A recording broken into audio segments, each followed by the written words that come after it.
So how is the Senate preparing for all of this? Let's ask Republican Senator Bill Cassidy from the beautiful state of Louisiana. Senator, it's interesting how bias is perceived. Democrats who say Republicans are in the hip pocket of the president. But then, of course, you heard what Nancy Pelosi had to say on Bill Maher, and that goes unchecked.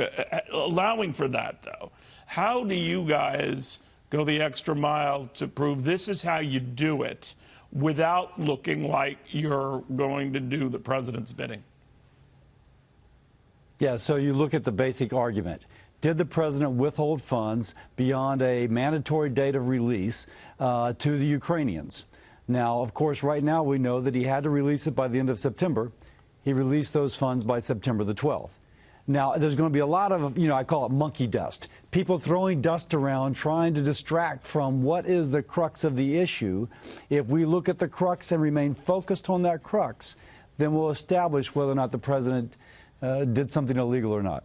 Do you want witnesses, especially there's been a big fuss over Lev Parnas, this confidant of Rudy Giuliani now who's sort of spilling the beans on everybody. Wouldn't you want to just question him just to find out, wait a minute, what's going on here? We want to find out exactly where you're getting this, how you're getting this, that it would be in your interest, in the president's interest, to grill him. Let's step back just a little bit, Neil, and recognize that what we have here is not just a trial, if you will. It's also a process of democracy. The House is supposed to build an impeachment case, send it to the Senate, which then judges that impeachment case. If you lower that threshold, the House can mash up anything and take this kind of messy ball and hand it to the Senate, and then hopefully stretch it out closer to an election cycle. We can then ask the Senate to build a case that the House did not do so. My bias so far is that the House should have built a case. If there's more information that they didn't include, why didn't you include it? But it's not our responsibility to build the case that you did not. We'll see.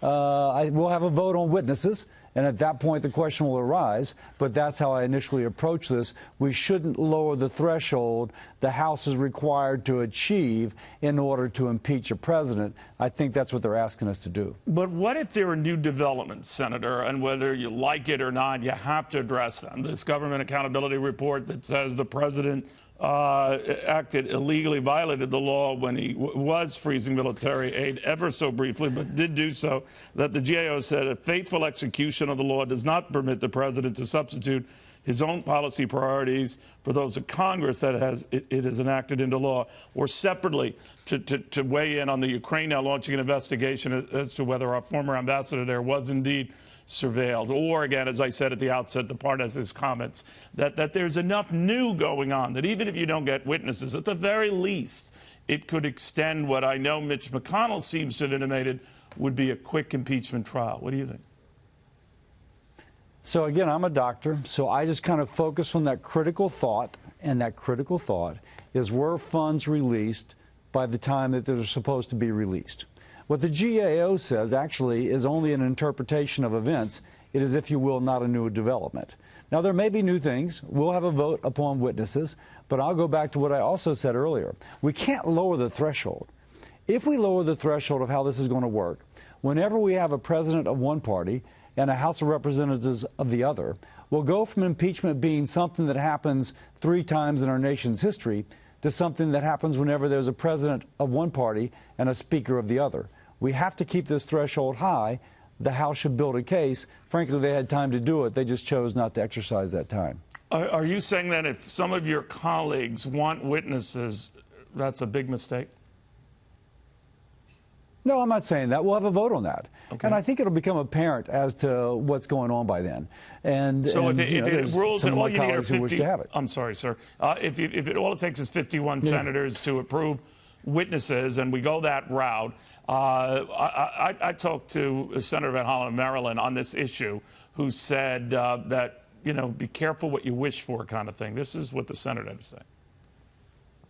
In any normal trial, a judge would call relevant fact witnesses, witnesses with information directly relevant to the case. Joe Biden has zero information about President Trump's decision-making in the White House to withhold the aid from Ukraine and all of the Trump administration's efforts to get Ukraine to interfere in our election. He just doesn't have any testimony. All right, so what he was saying is if witnesses start, and Republicans, maybe you feel the same way, would want to talk to Joe Biden and or his son Hunter, it's not going to happen. So if it's a quid pro quo, I know that phrase is overused, Senator, they say no to that, then it sounds like we'll have no witnesses, period, right? Yeah, so Van Hollen clearly is a partisan. Van Hollen wants the president impeached. But let's look at somebody who approaches this more objectively. Jonathan Turley is an attorney who's on the left of the political spectrum, but who thinks that the House does not have a case. And he also has said that if there are witnesses called, he actually does think that the Bidens would be material. So putting aside Van Hollen's incredible partisanship, no one's more partisan than he, and we take someone who's objective, he thinks if there's witnesses, again, we should bring in the Bidens. So I do think that this is an issue that cuts both ways, which is why I go back to what is the crux? Did the president release the funds by the time that he, by law, was required to do so? The answer is clearly yes. And so we'll go back to that basic fact and go from there. Is a quicker impeachment trial the better route to go, or if it drags on, the more problematic route for both parties? I think it is so important to get this over with. We need to be working on how do we lower the cost of insulin for the diabetic. How do we do things positive for the veterans in the United States? Keep in mind, as long as we are doing impeachment, we can do nothing else. So any hope we have to address surprise medical billing, something that I've been working on a bipartisan basis, and both the House and the Senate, to get something done, we don't get done as long as we're focused on this. I think we need to get through it, focus on the people's business, and then we have an election in 9 months where the people can judge, the American people can judge President Trump themselves. Senator Cassidy, great seeing you again. Thank you for taking the time on a Saturday.